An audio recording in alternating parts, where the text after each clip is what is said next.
السلام علیکم ورحمۃ اللہ وبرکاتہ۔ مفتی صاحب، ہمارا یہ سوال ہے کہ کبوتر بازی کرنا کیا یہ جوا ہے؟ ہماری رہنمائی فرمائیں شرعی لحاظ سے۔ سوال پوچھا ہے کہ کبوتر بازی کرنا اور کبوتر بازی میں مقابلے بازی میں پھر جو رقم جیت جاتے ہیں اس کا کیا حکم ہے؟ واضح ہے کہ کبوتر بازی انسان میں غفلت پیدا کرتی ہے، یعنی کہ اللہ تعالیٰ سے غافل ہو جاتا ہے، نماز روزے سے وہ رہ جاتا ہے، ذکر و اذکار سے وہ رہ جاتا ہے، وہ ہر وقت اسی طاق میں لگا رہتا ہے کہ میرا کبوتر کیسے جیتے گا، میں کون سا حربہ استعمال کروں، کون سا طریقہ استعمال کروں، ان کا کھانا کیا ہے،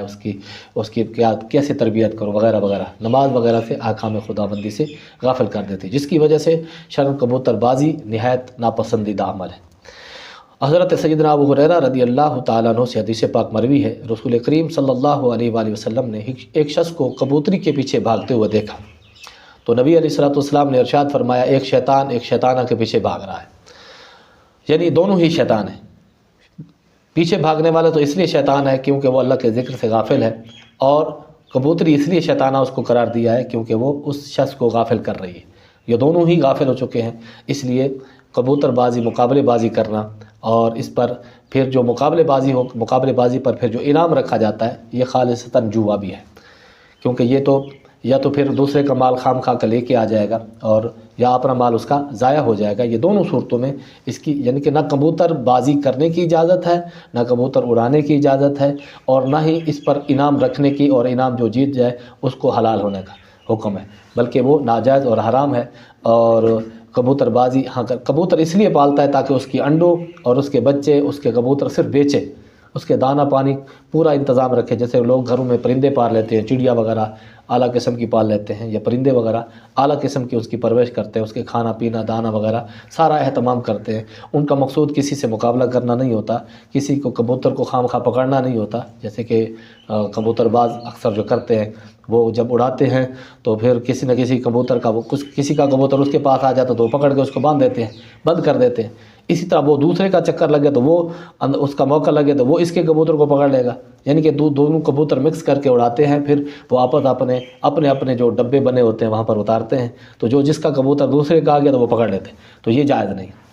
دوسرے کا ہے تو جب دوسرے کا کبوتر ہے تو اس کی ملکیت ہی رہتا ہے، اس کی ملکیت واپس ختم نہیں ہوتی۔ اسی طرح آپ کا کوئی جانور ہے، اگر کھل گیا وہ کسی کے گھر میں چلا گیا،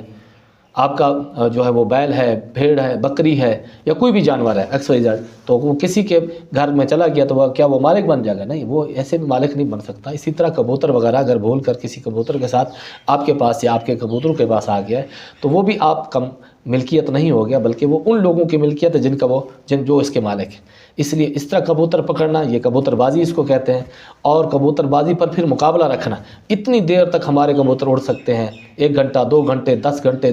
4 دن 10 دن، اس طرح کی لمبی اڑان کبوتروں کے رکھتے ہیں، کبوتروں کو اترنے نہیں دیتے، اور ان کا کھانے پانی کا دانے کا وہ ان کا کوئی خیال نہیں رکھتے، تو یہ بالکل قطعاً ظلم ہے، اور ظلم جو ہے وہ اندھیرا ہے، اور اندھیرا اس کو جہنم میں لے جائے گا۔ ایک تو غفلت میں پڑا ہوا ہے، اللہ اور اس کے رسول کی ذات سے غافل ہو چکا ہے۔ دوسرا یہ ہے کہ جو کبوتر اڑانے والے ہیں اکثر وہ سیٹیاں بجاتے ہیں، یا پھر وہ تالیاں بجاتے ہیں، یا پھر وہ اس کو کنکر پتھر اٹھا کر اوپر پھینکتے ہیں تاکہ وہ کبوتر جو ہے وہ ترنا چاہتے ہیں، نیچے آنا چاہتے ہیں، ان کو آنے نہیں دیتے۔ یہ وہ ساری چیزیں ہیں جو اللہ کی مخلوق کے ساتھ ناروا سلوک رکھا جاتا ہے، ان کے ساتھ ظلم کی جاتا ہے، زیادتی کی جاتی ہے۔ اس طرح دوسروں کے کبوتر کو پکڑا جاتا ہے، اس پر جوئے بازی اور سٹے بازی کی جاتی ہے۔ یہ تمام وہ ایسی صورتیں ہیں جن کی شرعاً اجازت نہیں ہے۔ بالکل یہ سمجھیں کہ کبوتر بازی اور کبوتر اس لیے پالنا تاکہ ہم اڑائیں گے اور دوسروں کو کبوتر پکڑیں گے، یا پھر ہم اس پر مقابلے کر کے ہم پیسے کمائیں گے، اور تو یہ اللہ کے محبوب صلی اللہ علیہ وسلم کا فرمان موجود ہے کہ شیطان ہے، کہ جیسے کہ آپ نے دیکھا ہے کبوتری کے پیچھے ایک شخص بھاگتا جا رہا تھا تو آپ نے فرمایا کہ شیطانہ کے پیچھے شیطان بھاگ رہا ہے، تو اس لیے اڑانے والا بھی شیطان ہے، اور وہ اس طرح کا کبوتر وہ بھی شیطان ہے۔ یہ ضروری نہیں ہے کہ صرف کبوتر ہی ہو، اسی طرح جو مرغ باز ہے، مرغوں کا بھی یہی حکم ہے، کیونکہ وہ جانوروں کو آپس میں لڑا دیتے ہیں، جانوروں میں آپس میں لڑا کے جب ان میں سے کوئی ہار جاتا ہے تو پھر اس کو وہاں پر ذبح کر دیا جاتا ہے۔ تو ہارنے کی تو بات بعد میں،